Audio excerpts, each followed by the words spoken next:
मैं SK Mandal from Dumka, mathematics teacher.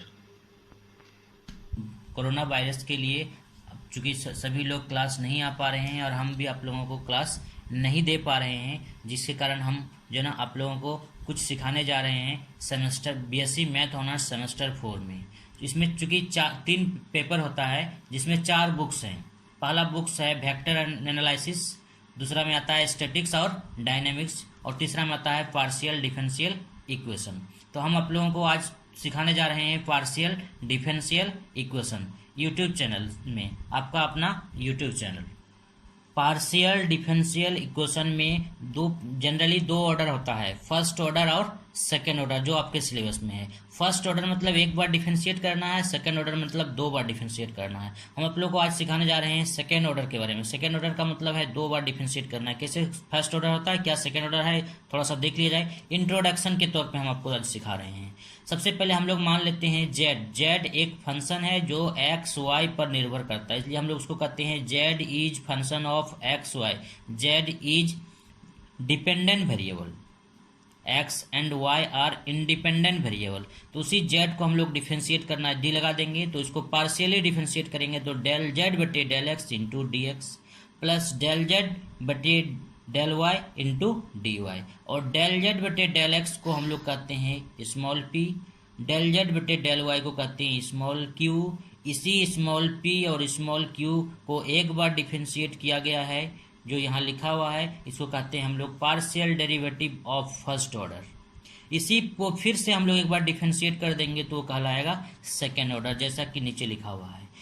इस p को डिफरेंशिएट करना है x के रिस्पेक्ट में, तो डेल बटे डेल एक्स दिया हुआ है और p का मान होता है डेल जेड बटे डेल एक्स, यानी हम लोग इसको लिख सकते हैं डेल टू जेड बटे डेल एक्स स्क्वायर। ये इसको हम लोग स्मॉल r से डिनोट करते हैं।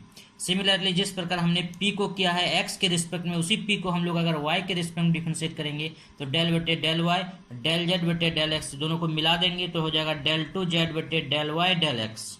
इसको हम लोग डिनोट करते हैं s से, स्मॉल s। जिस प्रकार p को x और y के रिस्पेक्ट में डिफरेंशिएट किया है, उसी प्रकार q को भी x और y के रिस्पेक्ट में डिफरेंशिएट करना है। तो q को डिफरेंशिएट कर रहे हैं x के रिस्पेक्ट में, डेल बटे डेल x, q को हम लोग लिख देंगे डेल जेड बटे डेल y, दोनों मिला देंगे डेल टू जेड बटे डेल x डेल y, क्योंकि दोनों डेल टू जेड बटे del y del x, del two Z बटे डेल x डेल y दोनों आपस में इक्वल होता है, इसलिए हम लोग इसको फिर से क्या लिख देंगे s। फिर हम लोग डिफरेंशिएट कर रहे हैं q को y के रिस्पेक्ट में, डेल बटे डेल y क्यू का मान बैठा देंगे डेल जेड बटे डेल वाई, दोनों मिला देंगे डेल टू जेड बटे डेल वाई स्क्वायर, इसको हम लोग लिखते हैं टी। तो ये आर एस और टी को हम लोग 2 बार डिफरेंशिएट के रूप में दिखाए हैं, इसलिए इसका नाम हो जाएगा R comma S comma T R called partial derivative of second order. पहला बार फर्स्ट बार डिफरेंशिएट करना है, इसका मतलब फर्स्ट ऑर्डर, उसको फिर से एक बार डिफरेंशिएट करना है वो सेकेंड ऑर्डर।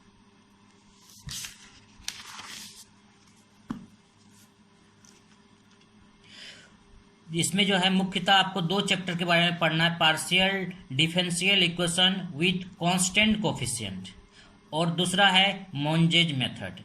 इससे आपका क्वेश्चन आएगा और इसमें से भी क्वेश्चन आएगा। तो हम लोग अभी चूंकि इसको स्टार्टिंग कर रहे हैं partial differential equation with constant coefficient, इसके बारे में थोड़ा सा इंट्रोडक्शन ले लिया जाए। तो सबसे पहले हम लोग पढ़े थे ऑर्डिनरी डिफरेंशियल इक्वेशन में, उसमें था y और इसमें आपका आएगा z, उसमें था d और इसमें आएगा डेल। तो del to the power n Z बटे डेल x का पावर n, तो इसमें कांस्टेंट उसमें था p1, इसमें है a1। Del to the power n Z, यहाँ पे x में एक घट जाएगा y में बढ़ जाएगा। इसी तरह करते करते देखिए नीचे सब में एक x में घटते जा रहा है, y में बढ़ते जा रहा हो, और एक समय ऐसा आएगा जो x खत्म होकर क्या बन जाएगा, y बन जाएगा। इसको हम लोग सिंपली उसमें मानते थे d बटे D X is equal to D, और इसमें भी मानना है डेल बटे del X equal to D और डेल बटे del Y equal to D dash. तो इसी इक्वेशन में हम लोग इसको बैठा दिए, और सब में देखिए y उसमें था, सब में y कॉमन लेते थे, और इसमें आपको क्या कॉमन लेना है, z, इसलिए z को बाहर कर दीजिएगा। और जिस प्रकार ये राइट साइड है, इसको हम लोग कहते हैं राइट हैंड साइड, अगर इसका मान 0 हो जाए तो आपको सिर्फ CF निकालना है, इसको कहते हैं कॉम्प्लीमेंट्री फंक्शन या कंप्लीट फंक्शन। और अगर राइट साइड का मान 0 नहीं रहे तो उसमें हमको निकालना है PI, CF तो निकालना है, साथ साथ में PI भी निकालना है, उसका कहते हैं पार्टिकुलर इंटीग्रल, जो जी यहाँ दिया हुआ है। When RHS not is equal to 0 then find CF and PI। PI is equal होता है पार्टिकुलर इंटीग्रल। फॉर सॉल्यूशन के लिए हम लोग इस्तेमाल करते हैं जहां पे D नजर आएगा, D के स्थान पर आपको M मानना है और D डैश के स्थान पर 1 लेना है। ठीक, तो जैसे ही हम लोग D का मान बैठा देंगे, D डैश का मान बैठा देंगे, तो वो इक्वेशन जो कहलाएगा उसका नाम हो जाएगा इज कॉल्ड ऑक्सिलरी इक्वेशन। बनाने का नियम, making rule, if the roots are unequal, यदि रूट का मान इक्वल नहीं हो, इसका मतलब है कि रूट का मान एक ही मान तो दोबारा नहीं आए, नॉट रिपीटेड जिसको कहते हैं। जिस m बराबर m1 m2 बहुत सारा हो सकता है इस प्रकार, तो इसलिए हम लोग इसमें CF का मान लिखेंगे। CF इज इक्वल टू, यानी CF is Z equal to F1y plus mx plus F2y plus m2x, यानी जो मान रहेगा उसको बैठाते जाएंगे। y लिख देना है। एग्जाम्पल के तौर पर यहाँ पे आप देख लीजिए 2 और 3 है, तो CF निकालने के लिए हम लोग लिखेंगे F1y plus 2x plus F1 के बाद F2 y प्लस यहाँ 3 है तो 3x। हो सकता है प्लस की जगह माइनस भी आ जाए, तो जिस प्रकार -1 और 7 है तो हम लोग लिखेंगे F1y प्लस mx, m का काम कौन लगा रहा है -1 इंटू x यानी -x। F2y plus mx, m का काम कौन कर रहा है 7 यानी 7x। ये था नॉट रिपीटेड। अगर मान रिपीटेड हो जाए यानी एक ही मान दोबारा आ जाए तो सिर्फ दोनों फंक्शन के बीच x लगा देना। अगर 3 तो मान आ जाए तो पहले बार में x यहाँ देना है, उसके बाद फिर अगर x स्क्वायर, जैसा कि आपको यहाँ दिखाया गया है। m बराबर 3,3 यानी 2 मान है, दोनों रिपीट है यानी दोनों सेम है, इसलिए हम लोग z बराबर लिखेंगे CF इज, यानी CF इक्वल टू कह सकते हैं z लिखिए या डायरेक्ट CF बराबर लिख सकते हैं F1y प्लस mx। m का काम 3 कर रहा है, चूंकि ये भी 3 है ये भी 3, इसलिए x देना। हो सकता है मान 3 ठो आपका समान आ जाए तो x देना है। यहाँ पे x का पावर 0 यानी x का पावर 1, x का पावर 2 बढ़ते जाएगा धीरे धीरे, जितना मान आएगा अगर रिपीटेड हो तो x करते बढ़ते जाएगा। यहाँ पे दिए से एगो मान अलग है, दो मान समान है, तो F1y प्लस mx यानी 2 लिख देना है। F2y प्लस m का काम यहाँ 4 कर रहा है 4x, चूंकि ये दोनों सेम है इसलिए ये दोनों के बीच x लगेगा, इसके लिए x नहीं लगेगा। अगर लेफ्ट साइड का मान 0 हो जाए, राइट साइड का मान 0 हो जाए तो सिर्फ CF ही निकालना है। अगर राइट साइड का मान 0 नहीं रहे तो आपको CF के साथ साथ PI भी निकालना है। एक फॉर एग्जांपल के तौर पर आपको हम दिखा रहे हैं, ये मान लीजिए कोई फंक्शन है FD, D' Z is equal to 5x, PI निकालने के लिए राइट साइड का मान लिख देना है और लेफ्ट साइड में Z को छोड़ के जो बचेगा उसको लिख देना है। बनाने का रूल, अगर D रहेगा, D मीन्स हो गया डेल बटे डेल एक्स, D डैश मतलब डेल बटे डेल वाई। D का मतलब हुआ differentiate with respect to x, D को के बदले आप डिफरेंशिएट करना है x के रिस्पेक्ट में। D dash means differentiate with respect to y, 1/d means integrate with respect to x, 1/d dash means integrate with respect to y। For solution के लिए पहला आपका हम प्रॉब्लम के तौर पे आपको समझा रहे हैं। जैसे यहाँ दिया हुआ है 2r plus 5s plus 2t is equal to 0। इस क्वेश्चन को देखने से ही पता चल रहा है कि राइट साइड में 0 है। इससे साफ साबित होता है कि सिर्फ CF निकालना है, PI निकालने की जरूरत नहीं है। तो जो दिया हुआ है इसको हम लोग लिख देंगे, 2 लिख देंगे। r का मतलब 2 बार डिफरेंशिएट करना है x के रिस्पेक्ट में, डेल टू जेड बटे del X square plus 5s का मतलब इसमें x और y दोनों आएगा, t का मतलब सिर्फ y आएगा, तो इसको हम लोग लिखेंगे डेल टू जेड बटे del X del Y, del two Z बटे डेल वाई स्क्वायर। हम लोग मान लेंगे डेल बटे del x is equal to D और डेल बटे del Y is equal to D dash. तो जहां जहां आपको नजर आ रहा है डेल बटे डेल एक्स वहां बैठा देंगे डी, क्योंकि यहाँ 2 होल स्क्वायर है इसलिए डी स्क्वायर, यहाँ एक्स और वाई दोनों है इसलिए डी और डी डैश, यहाँ पे होल स्क्वायर है वाई का इसलिए डी डैश का स्क्वायर।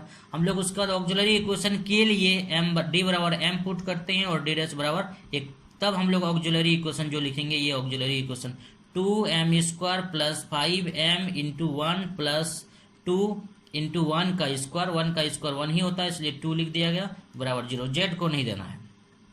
ये द्विघात समीकरण आएगा, इसको सॉल्व करके m का मान निकालना। 2m स्क्वायर इसको हम लोग तोड़ देंगे, गुना करने पर 4 आना चाहिए, जोड़ने पर 5 आना चाहिए, तो हम लोग लिख सकते हैं 4m प्लस m, इसमें से हम 2m कॉमन ले लेंगे तो m प्लस 2, इसमें से एक कॉमन ले लेंगे तो m प्लस 2, ये 2m m plus 2 m plus 2 common ले लेंगे 2m प्लस 1, इतना इक्वल टू 0 कर देना, इतना इक्वल टू 0 कर देना है, इससे m का मान निकल जाएगा। इससे ये जो हमारा m का मान निकला, अब इसकी सहायता से हम लोग CF निकालेंगे। तो हम बोले हैं कि ये m1 हुआ, ये m2 हुआ, तो इसके लिए CF निकालने के लिए फॉर्मूला होता है f1y प्लस mx, यानी m का काम कर रहा है 2, यानी -2 इंटू एक्स, यानी -2x। फिर हम लोग लिखते हैं f2y प्लस mx, यानी यहाँ पे m का काम कर रहा है -1/2, -1/2 इंटू एक्स इक्वल टू -1।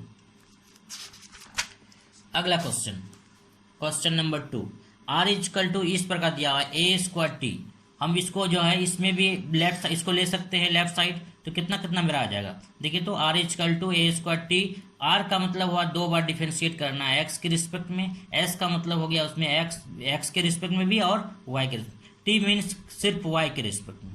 तो इसको इतना लिख दिया गया। इसको हम लेफ्ट साइड ले जाएंगे तो ये क्या हो जाएगा, माइनस हो जाएगा, राइट क्या बच जाएगा 0। तो हम लोग मानते हैं सॉल्यूशन के लिए डेल बटा del x is equal to D और डेल बटा del Y is equal to D dash. तो जहाँ जहाँ x है वहाँ डी बैठा देंगे, जहाँ जहाँ y है वहाँ डी डैश बैठा देंगे। दोनों में जो कॉमन आ रहा है उसको बाहर कर लेंगे। ऑक्सिलरी इक्वेशन के लिए d के जगह m बैठाना है और डी डैश के जगह 1 बैठाना, तब हम लोग ऑक्सिलरी इक्वेशन निकालेंगे m² माइनस a²। यहाँ से हम लोग लिख सकते हैं a plus b a minus b, यहाँ से हमारा मान निकल जाएगा m equal to -1 m equal to +1, यानी माइनस प्लस। तो CF मेरा निकलेगा f1y प्लस mx, यानी -a इंटू एक्स, यानी -x, और y प्लस mx, यानी ये है तो इसलिए ax। ये मेरा क्वेश्चन 2 हो गया यहाँ तक। अब इसको हम थोड़ा सा इंट्रोडक्शन के तौर पर हम आपको पिछले चैप्टर वाला थोड़ा सा सिखा देते हैं। ऑर्डिनरी डिफरेंशिएशन में देखिए,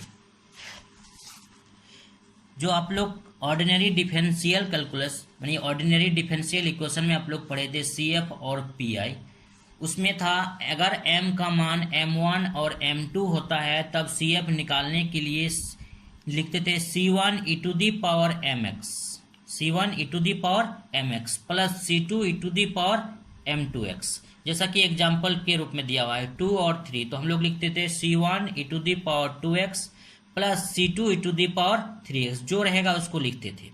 अगर प्लस की जगह माइनस भी हो सकता है, बट्टे के रूप में हो सकता है, तो CF निकालने के लिए c1 e to the power -3x plus c2 e to the power 7x plus c3 e to the power 2/3। ये पिछले हम लोग differential equation ordinary differential equation में पढ़ लिए हैं। इसी में हम लोग का था यदि रूट्स रिपीटेड हो जाए, एक ही मान को दोबारा आ जाए, जैसे m1 आ जाए, तो हम लोग दोनों के बीच x लगा देते हैं, c1 plus c2 into x e to the power m1, जो रहेगा मान दे देना है। जैसे यहाँ दिया हुआ है एग्जाम्पल के रूप में 3 दिया है, तो c1 plus c2 into x e to the power 3x।